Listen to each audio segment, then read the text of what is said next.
Hello friends, welcome to my YouTube channel mathematics June. कैसे हैं आप सब? मैं तो अच्छा हूँ। और जैसा कि मैंने आपको बताया था कि हमारा बहुत जल्द एक नया लेक्चर आने वाला है, मतलब मेरे चैनल की शुरुआत होने वाली है। मैंने अपडेट्स करके एक पहला वीडियो डाला था अपने चैनल पे। उसमें मैंने वादा किया था कि 2 से 3 दिनों में आपके पास वीडियोस अपलोड मिलेंगे मेरे चैनल पे, but due to some issue हमें वीडियो अपडेट या अपलोड करने में समय लगा थोड़ा। तो बिना देर करते हुए हम अपने टॉपिक को स्टार्ट करते हैं, जो कि क्लास 10th का 5th चैप्टर ट्रिग्नोमेट्री। देखिए, हमें चीज़ों को मगअप नहीं करना है, टूटना नहीं है, चीज़ों को बारीकी से समझना है और हमें आगे बढ़ना है। मैं जब कहूँ कि pause the video to note it down, तो आप पॉज करेंगे वीडियो को और नोट करके फिर अपने लेक्चर को आगे प्रोसीड करेंगे। तो चलिए हम बिना देर करते हुए ट्रिग्नोमेट्री स्टार्ट करते हैं। फर्स्टली हम ये जानते हैं कि व्हाट इज ट्रिग्नोमेट्री। ट्रिग्नोमेट्री की डिफिनेशन क्या होती है? देखिए, मैं आपको बताता हूँ ट्रिग्नोमेट्री डिफिनेशन क्या है। इसे हमें मगअप नहीं करना है, हमें ध्यान से समझना है। उसके बाद मैं हर एक वर्ड का मीनिंग बताऊंगा कि आपको उसे अपने दिमाग में रखना है। तो इसमें डेफिनेशन मैंने लिखा है, trigonometry is the branch of mathematics in which we deals about the study of angle allied with right angle triangle। अब देखिए, यहाँ पे एक टर्म है allied। allied मतलब जुड़ा हुआ सोच सकते हैं, उससे रिलेटेड सोच सकते हैं, मतलब कि किसी भी चीज से मतलब जुड़ा हुआ समझ सकते हैं। अब एक चीज है राइट एंगल ट्रायंगल, जो कि आपने क्लास 9 में ट्रायंगल चैप्टर में पढ़ा, बहुत बेहतरीन तरीके से पढ़ा होगा। अगर नहीं भी पढ़ा होगा तो मैं आपको राइट एंगल ट्रायंगल बताऊंगा कि राइट एंगल ट्रायंगल एक्चुअली होते क्या है। तो राइट एंगल ट्रायंगल जैसे समझने के लिए हम कई सारे ट्रायंगल लेते हैं। इस शेप का भी होता है, इस शेप का भी होता है, इस शेप का भी होता है, बहुत सारे शेप होता है, इस शेप का भी होता है। मतलब उसे या तो हॉरिजॉन्टल प्लेस कर दें या तो वर्टिकल प्लेस कर दें, मतलब रखने पे। तो जैसे हम पहले राइट एंगल ट्रायंगल समझते क्या होता है। जैसे ये एक ट्रायंगल है, तो राइट एंगल ट्रायंगल की जो प्रॉपर्टी होती है वो यही होती है कि परपेंडिकुलर और बेस के बीच का जो एंगल होता है वो 90 डिग्री होता है। फर्स्टली हम ये समझेंगे कि परपेंडिकुलर, बेस और हाइपोटेन्यूज एक राइट एंगल ट्रायंगल में क्या होता है। तो हम बताते हैं आपको। जो ये वर्टिकल लाइन है इसे हम परपेंडिकुलर बोलते हैं, जो ये हॉरिजॉन्टल लाइन है इसे हम बेस बोलते हैं, और ये जो इंक्लाइंड लाइन है, जो इंक्लाइंड सरफेस जैसे दिख रही है, इसको हम हाइपोटेन्यूज बोलते हैं। और पाइथागोरस साहब, जो हमारे बहुत पुराने साइंटिस्ट थे, उन्होंने ये बता के रखा है कि जो हाइपोटेन्यूज का स्क्वायर होता है वो इन दोनों साइड्स के स्क्वायर के सम की इक्वल होता है। अब ये बात आपको समझने में शायद थोड़ी दिक्कत हो रही होगी।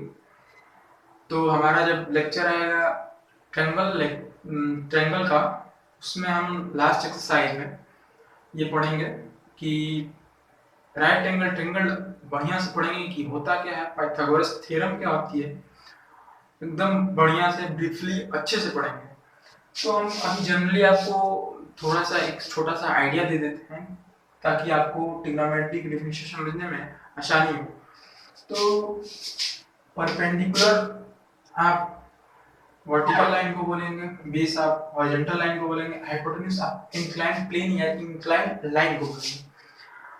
तो बेसिकली यही है right angle triangle, angle between the perpendicular and base is 90 degree. ये एक राइट एंगल ट्रायंगल होता है। तो आप समझते हैं इस डिफिनेशन के बारे में। Trigonometry is the branch of mathematics in which we deals about the study of angle allied with right angle triangle. Right angle triangle से रिलेटेड एंगल के बारे में हम स्टडी करते हैं इस ब्रांच में। तो यही हमारा बेसिक डिफिनेशन है।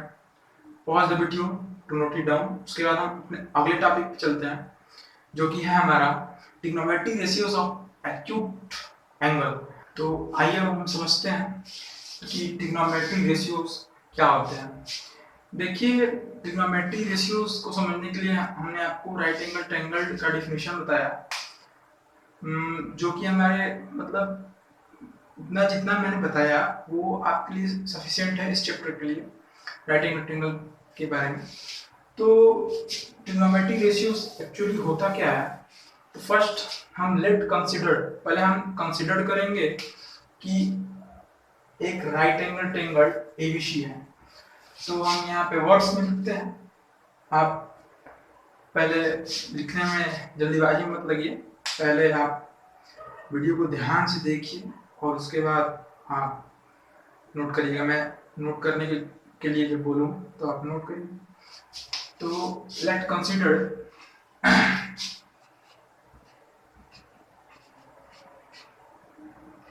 a triangle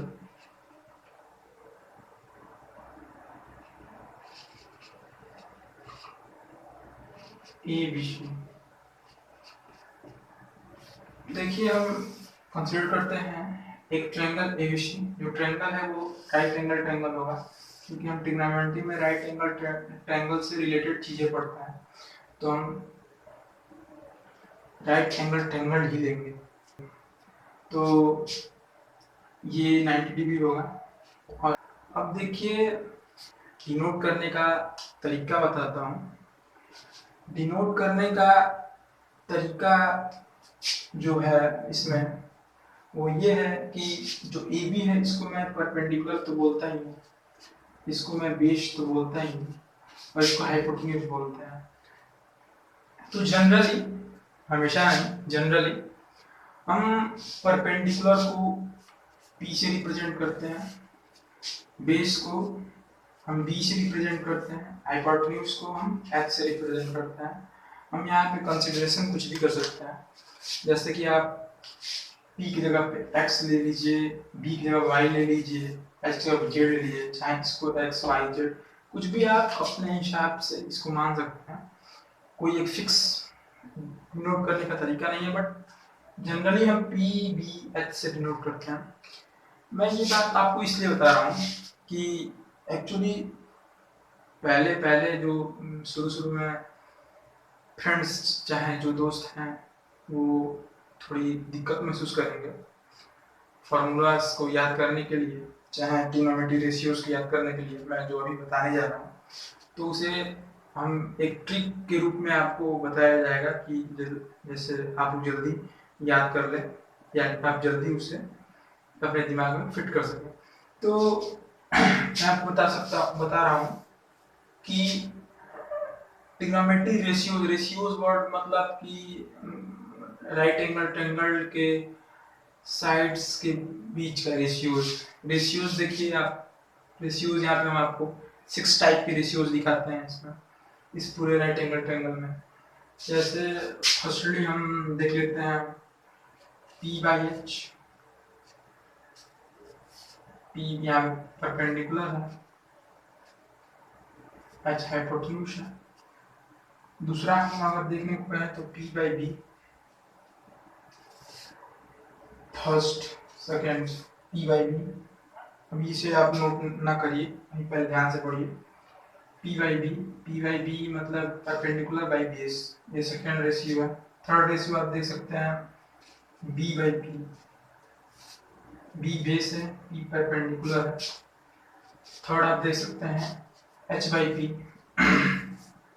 H इसमें हाइपोटेन्यूज है, P इसमें परपेंडिकुलर है।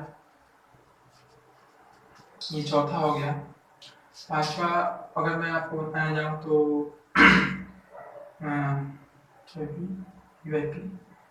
एंड पांचवा जो होगा बी बाई एच ले सकते हैं आप, ये पांचवा है। छठा है जो आपका वो एच बाई बी है।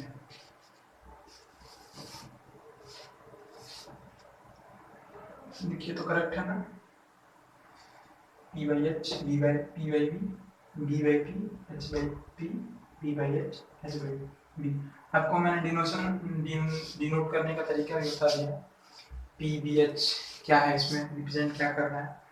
तो ये 6 हमारे पास रेशियो होते हैं, इनका हम एक पर्टिकुलर नेम देते हैं, इन रेशियोज को हम एक पर्टिकुलर नाम से बुलाते हैं। 6 नामों को हम पहले आपको बता रहे हैं वो क्या होता है। तो पहले हम आपको इस साइड लिख के दिखा रहे हैं। तो जो होता है वो P बाई बी को हम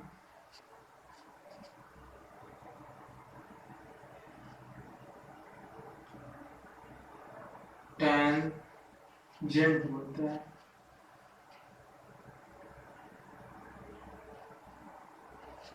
टेंजेंट। P बाई एच को साइन बोलते हैं, B बाई एच को कोसाइन बोलते हैं, और आगे जो है वो B बाई पी को हम कोटेंजेंट बोलते हैं, H बाई पी को हम कोसेकेंट बोलते हैं, H बाई बी को हम सेकेंड बोलते हैं। देखिए ये तो थोड़ा याद करने में बच्चों को दिक्कत भी होगी, बट हम आपको इनको याद करने का एक ट्रिक छोटा सा देंगे।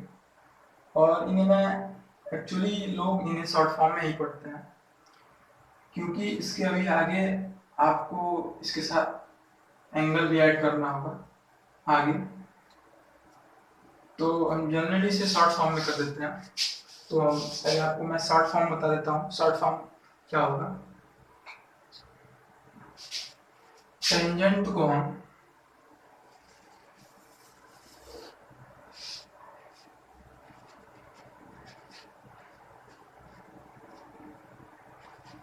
टैन बुलाते हैं,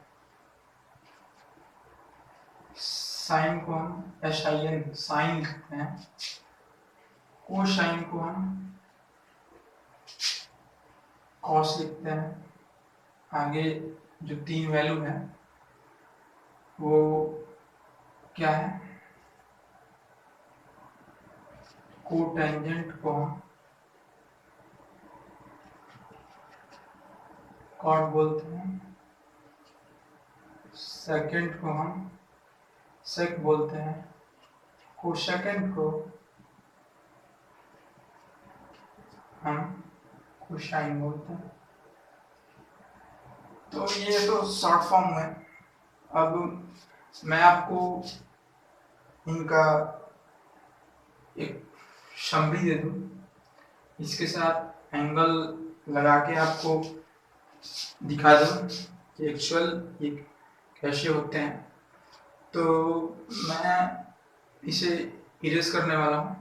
अगर आपको सही से अगर अच्छे से आपने नोटिस किया होगा तो आप लिख सकते हैं, अगर नहीं भी किया होगा तो मैं इसके आगे आप पूरा ये ब्रीफ अच्छे से लिखवा देता हूँ क्या होता है सब चीज़ें। उसके बाद मैं ट्रिक बताऊंगा आपको आगे। तो pause the video, note it down. तो चलिए हम आगे देखते हैं। तो P बाई एच वाले जो रेशियोज थे उसे मैं साइन बोलता था। साइन के आगे मैं एंगल अटैच किया हूँ। मैं बताता हूँ ये एंगल अटैच कैसे हुआ है। मैंने पहले एक राइट एंगल ट्रायंगल में ये एंगल थीटा अज्यूम किया था, तो इस थीटा के कंपैरिजन में ये वाला परपेंडिकुलर मुझे मिलता है, ये वाला बेस मुझे मिलता है, ये वाला हाइपोटेन्यूज मिलता है। देखिए जैसे ये एक राइट एंगल ट्रायंगल है, तो आगे बहुत लोग अभी क्वेश्चंस में कंफ्यूज होते हैं कि एंगल ये वाला है कि एंगल ये वाला है, मतलब बच्चे सारे कंफ्यूज होते हैं। तो मैं आपका कंफ्यूजन दूर करता हूँ अभी तुरंत कि देखिए अगर ये एंगल जैसे थीटा है, ये एंगल अगर बीटा है सपोज, तो थीटा प्लस बीटा ये तो 90 होगा। जब ये 90 है तो इनका सम तो 90 जानते ही होगा, क्योंकि एक ट्रायंगल के एंगल्स का सम 180 होता है, तो टोटली मिला के हमें 180 चाहिए। देखिए अगर जैसे आपको दे दे साइन थीटा और आपको दे दे साइन बीटा, ठीक, तो बहुत लोग कंफ्यूजन में होंगे कि साइन थीटा तो मैं बता दूंगा p by H, but sign beta कैसे निकाला। तो देखिए ट्रायंगल को आप मूव करेंगे, अगर मैं आपको उस लेवल की बात बता रहा हूँ जहाँ कोई आपकी आपके दिमाग काम ही नहीं कर रहे हैं कि आखिर साइन बीटा होगा क्या, तो साइन बीटा आपको निकालने के लिए आप इस ट्रायंगल को अगर हल्का सा ये वाला पोर्शन अगर नीचे आ जाए, अगर ये वाला पोर्शन अगर उधर चला जाए तो ऐसे कुछ बनेगा। देखिए ये वाला बीटा यहाँ पे आएगा और ये वाला थीटा ऊपर जाएगा और ये 90 डिग्री। तो अब देखिए बीटा के कंपैरिजन में ये परपेंडिकुलर बनना है, मतलब बीटा के कंपैरिजन में ये परपेंडिकुलर बनना है। अब देखिए ये वाला जो साइड है ये, क्योंकि मैं आपको साफ से यहाँ बताता हूँ,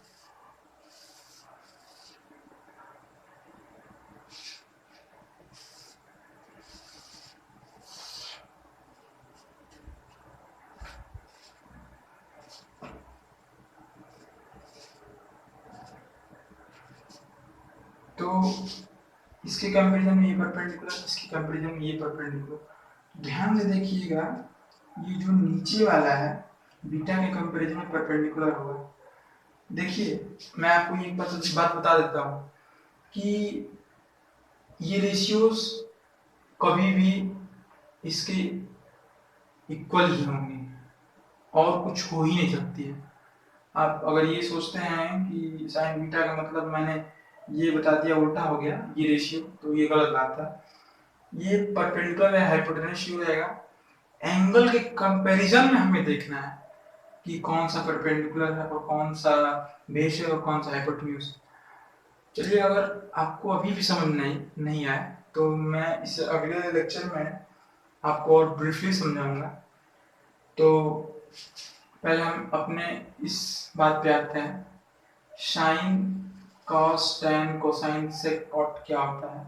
थीटा इससे रिलेटेड है इस चीज से, तो साइन थीटा का value p by H, cos theta का value b by H, tan theta का value p by b, cosine theta का h by p, sec theta का h by b, cot theta का v बाई p। अब देखिए ये आपके basic फार्मूले हैं ट्रिग्नोमेट्री, इसको याद करना होगा, एकदम दिमाग में रट जाना होगा। मैं ये बात जरूर कहूँगा कि इस चीज़ को हमें मगअप करना होगा। मगअप करने का मतलब ये है कि मेरे दिमाग में हमेशा ही फॉर्मूले रहने चाहिए, क्योंकि आगे जो एक्सरसाइज आएंगी उनमें ये बहुत महत्वपूर्ण फॉर्मूले हैं। तो उसके लिए मैंने आपको एक ट्रिक बताया है, P B P H H B. अब भाई वैसे तो सारी बातें वही होंगी, तो ये ट्रिक का मतलब क्या है मैं आपको ये बताना चाहता हूँ कि P बाई एच देखिए, B बाई एच देखिए और P बाई B देखिए, ये तीन फार्मूले हमारे यहाँ से आ रहे हैं। और मैं आपको अभी आगे बताता हूँ तुरंत कि कोसाइन सेक कॉट जो है वो इन तीनों के रेसिप्रोकल है रेस्पेक्टिवली। इन तीनों के रेसिप्रोकल है रेस्पेक्टिवली। इसका मतलब मैं बताता हूँ कि इसका मतलब होता क्या है। पहले ये बता देता हूँ आपको ट्रिक है क्या। तो P बाई एच साइन है, B बाई एच कॉस है, P बाई P टैन है। तो इसे याद करने का तरीका ये है, पंडित बद्री प्रसाद, पंडित बद्री प्रसाद हर हर भोले। फिर से एक बार मगप करिएगा, पंडित बद्री प्रसाद हर हर भोले। फिर से एक बार मगप करिएगा, पंडित बद्री प्रसाद हर हर भोले। अब देखिए P by H, B by H, P by B तो निकल गया, ये तीन वैल्यू। अब इन तीनों को हमें निकालना है। तो इन तीनों को निकालने के लिए अभी इस ट्रिक से हट जाइए, आप दूर चले जाइए। अभी ट्रिक को दिमाग में मत रखिए, ट्रिक को बस ये याद रखिए, पंडित बद्री प्रसाद हर हर भोले, और उसके बाद भूल जाइए कि हमें ये बताया गया, ये नहीं बताया गया। मैं अभी बताता हूँ तुरंत, आप बहुत अच्छे से समझ में आएगा कि क्या है क्या नहीं है। तो साइन थीटा का रेसिप्रोकल कोसाइन थीटा होता है। अब ये बात मैं प्रूफ करता हूँ कैसे होता है। कॉस थीटा का रेसिप्रोकल सेक थीटा होता है और टैन थीटा का रेसिप्रोकल कॉट थीटा होता है। अब देखिए ये बात मैं आपको बताता हूँ कैसे रेसिप्रोकल होता है। देखिए रेसिप्रोकल का मतलब सीधा मतलब ये होता है कि जैसे x बाई वाई है कोई रेशियो, ठीक, तो इसका रेसिप्रोकल ये होता है, इसका उल्टा मतलब इस फ्रैक्शन में जो डिनोमिनेटर है वो न्यूमरेटर बन जाएगा, जो न्यूमरेटर है वो डिनोमिनेटर बन जाएगा।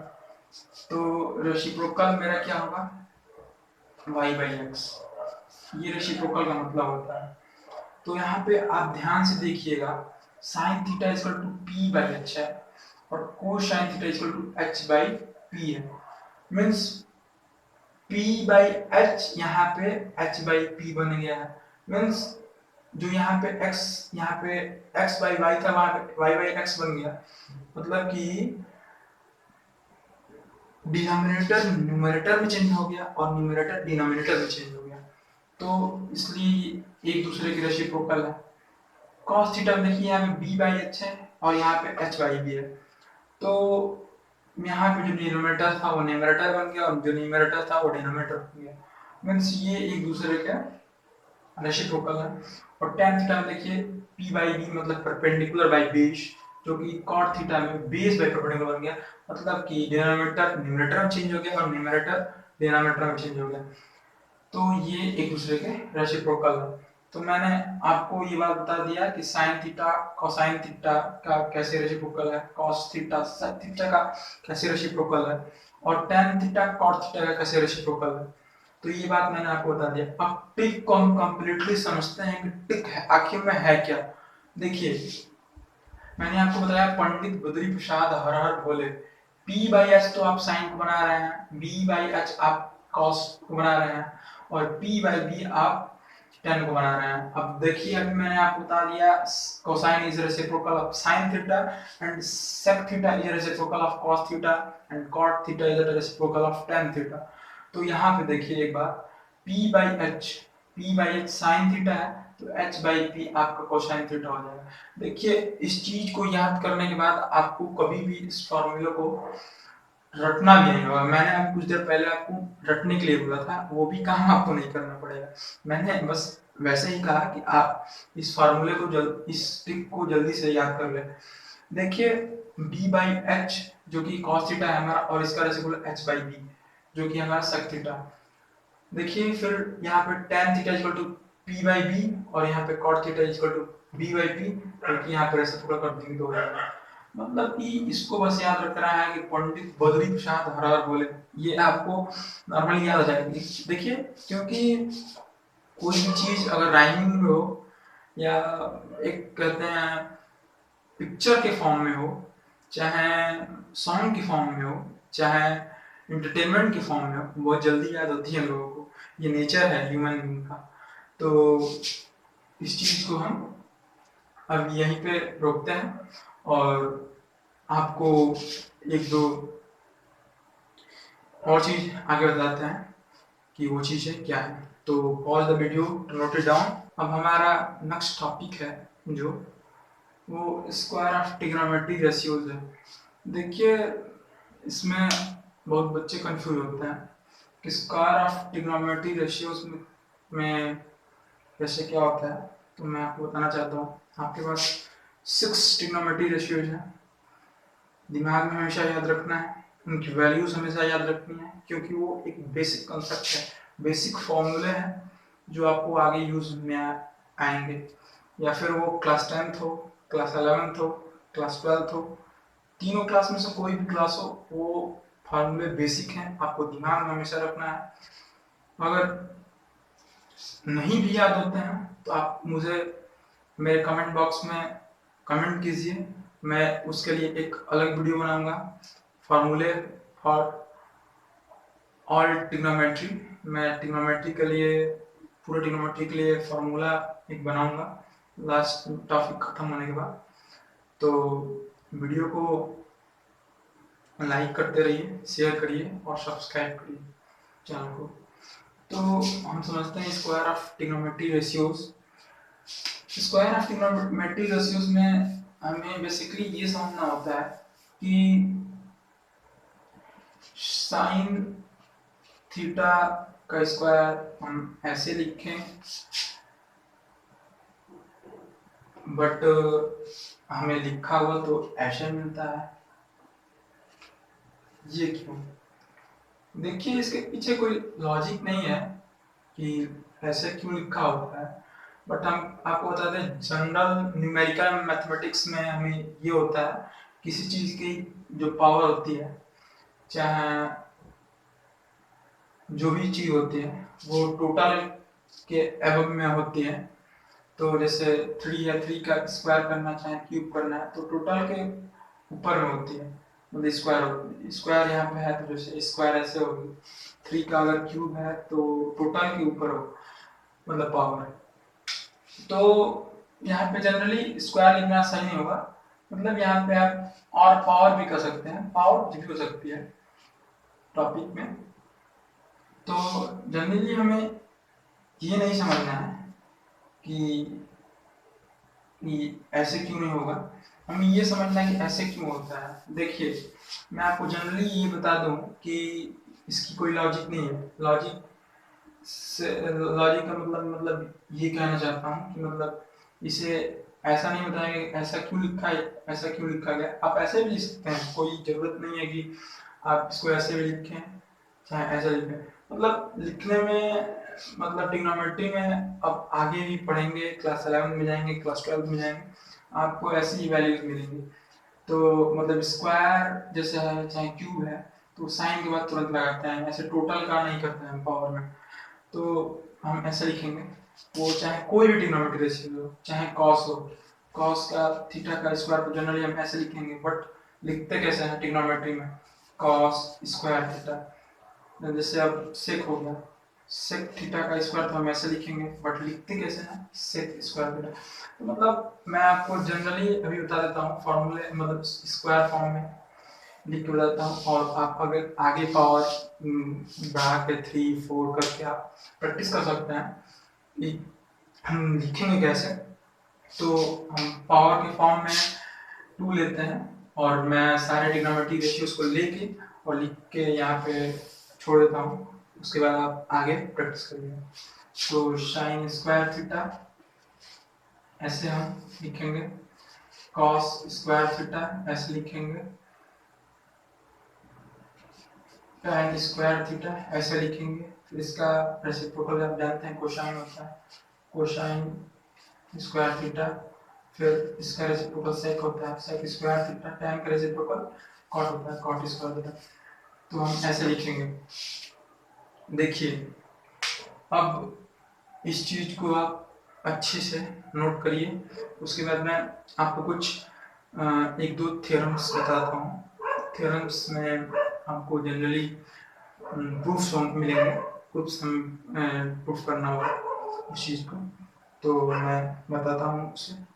तो pause the video to note it down. तो हम अब अपने थ्योरम नंबर फर्स्ट पे आ गए हैं। इस थ्योरम में हमें ये तीनों चीज़ें प्रूफ करनी है। ये कैसे इक्वल होंगी, left hand side is equal to right hand side, ये कैसे पॉसिबल है। तो हम एक एक करके तीनों को लेते हैं और प्रूफ करते हैं कैसे होता है। तो आपने अभी कुछ देर पहले मैंने पढ़ाया है कि साइन थीटा इक्वल टू क्या होता है। पीछे आप नोटबुक को देखिए, perpendicular by hypotenuse. Cos theta क्या होता है, बेस बाय हाइपोटेन्यूज। ये दो फार्मूले आपको पीछे मैंने नोटबुक में लिखवाया है, देखिए ध्यान से, उसके बाद लिखिए। इस फार्मूले को कराने के बाद आप इसके प्रैक्टिस करेंगे प्रूफ्स को, और उसके बाद याद भी करेंगे। और मैंने आपको बताया tan theta equal to P by B. देखिए यही तीन चीज है इस तीनों को प्रूफ करने में। ये तीन चीज बेसिकली है, मैंने आपको बताया अभी पीछे भी कहा कि ये बेसिक चीजें हैं, इनको याद करना होगा आपको, नेसेसरी है, बहुत ही नेसेसरी है कि आपको ये याद करना होगा। देखिए इस चीज को हम लेते हैं कैसे इक्वल है। तो फर्स्ट हम लेते हैं tan theta equal to sine theta upon cos theta. पहले हम राइट हैंड साइड को लेते हैं, tan थीटा। tan थीटा किसके इक्वल होता है, p बाई b के। ये फर्स्ट हमारा कंडीशन।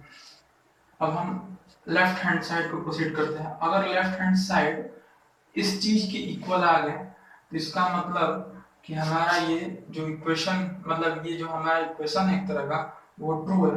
मतलब प्रूफ हो गया कि tan theta equal to sine theta upon cos theta.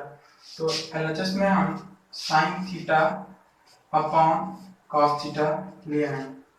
Sine theta भी मैंने आपको बताया कि p बाई h होता है, कॉस थीटा भी मैंने आपको बताया कि b बाई h होता है। अब ये तो बहुत ही बेसिक है यार कि h से h कैंसिल हो जाएगा और हमारे पास बचेगा p बाई b। देखिए ये सेकेंड है। अब आगे हमें क्या करना है, अब यहाँ पे देख रहे हैं कि ये p बाई b और यहाँ पे p बाई b, मतलब RHS इक्वल टू LHS, मतलब ये इक्वेशन एकदम ट्रू है, एकदम करेक्ट। तो देखिए इस चीज को मैं आगे कैसे डिनोट करूंगा, लिखूंगा from equation first and second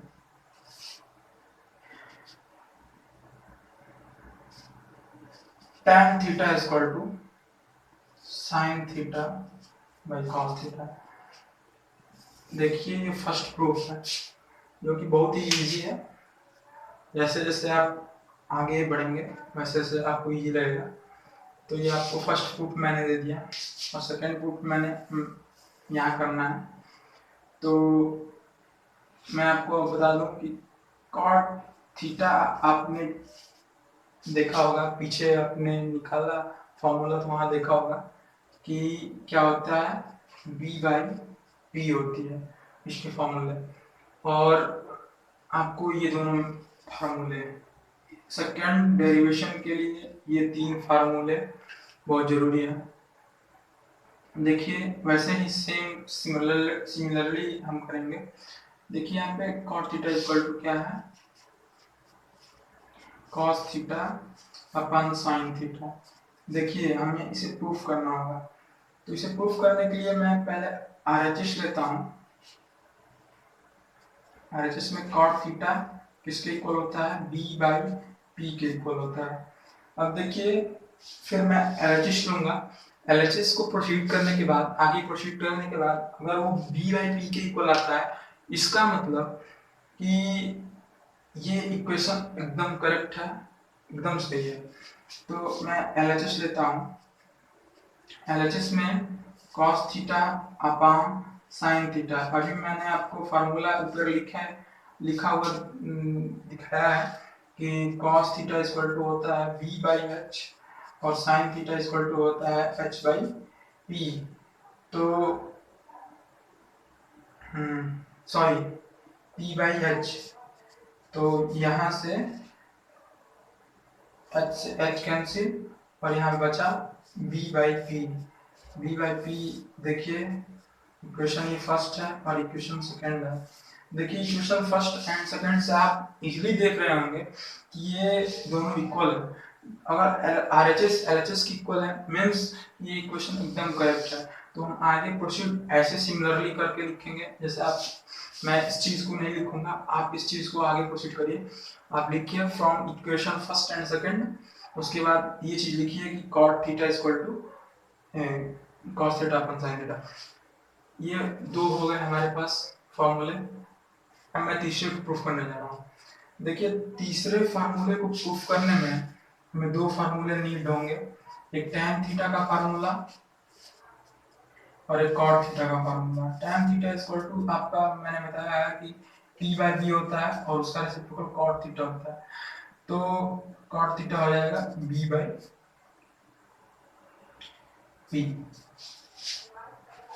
तो मैं इस चीज को प्रूव करता हूँ कि cot theta into tan theta equal to 1 कैसे होता है। तो आप RHS ले लीजिए। RHS में tan theta into cot theta करेंगे तो P/B इंटू B/P। P से P कैंसिल, B से B कैंसिल, यहाँ पे 1 आ गया। फिर हम LHS को लेंगे। LHS में क्या है 1। देखिए ये 1 इस 1 की इक्वल है, इसका मतलब फिर आप लिखेंगे from equation first and second tan theta into cot theta equal to 1। अब देखिए मैं आपको एक चीज बताना चाहता हूँ कि आपने 9th में शायद पढ़ा हो, बाय द वे नहीं पढ़ा होगा, कि किसी भी एक रेसिप्रोकल मतलब एक के दूसरे मतलब किसी भी रेसिप्रोकल्स का उसके स्टैंडर्ड फॉर्म में मल्टीप्लाई करने पे वैल्यू 1 आती है। ये चीज क्लियर है कि नहीं है? किसी भी रेसिप्रोकल को उसके स्टैंडर्ड फॉर्म से प्रोडक्ट करने या मल्टीप्लाई करने पर उसकी वैल्यू 1 आती है। That's enough. और मैं इसके बाद स्क्वायर रिलेशन है वो अगले वीडियो में प्रोसीड करूंगा और उसके बाद मैं आपको एक्सरसाइज शुरू कराऊंगा। तो don't forget to subscribe my channel mathematics zone, like share and comment. Thank you दोस्तों, थैंक यू।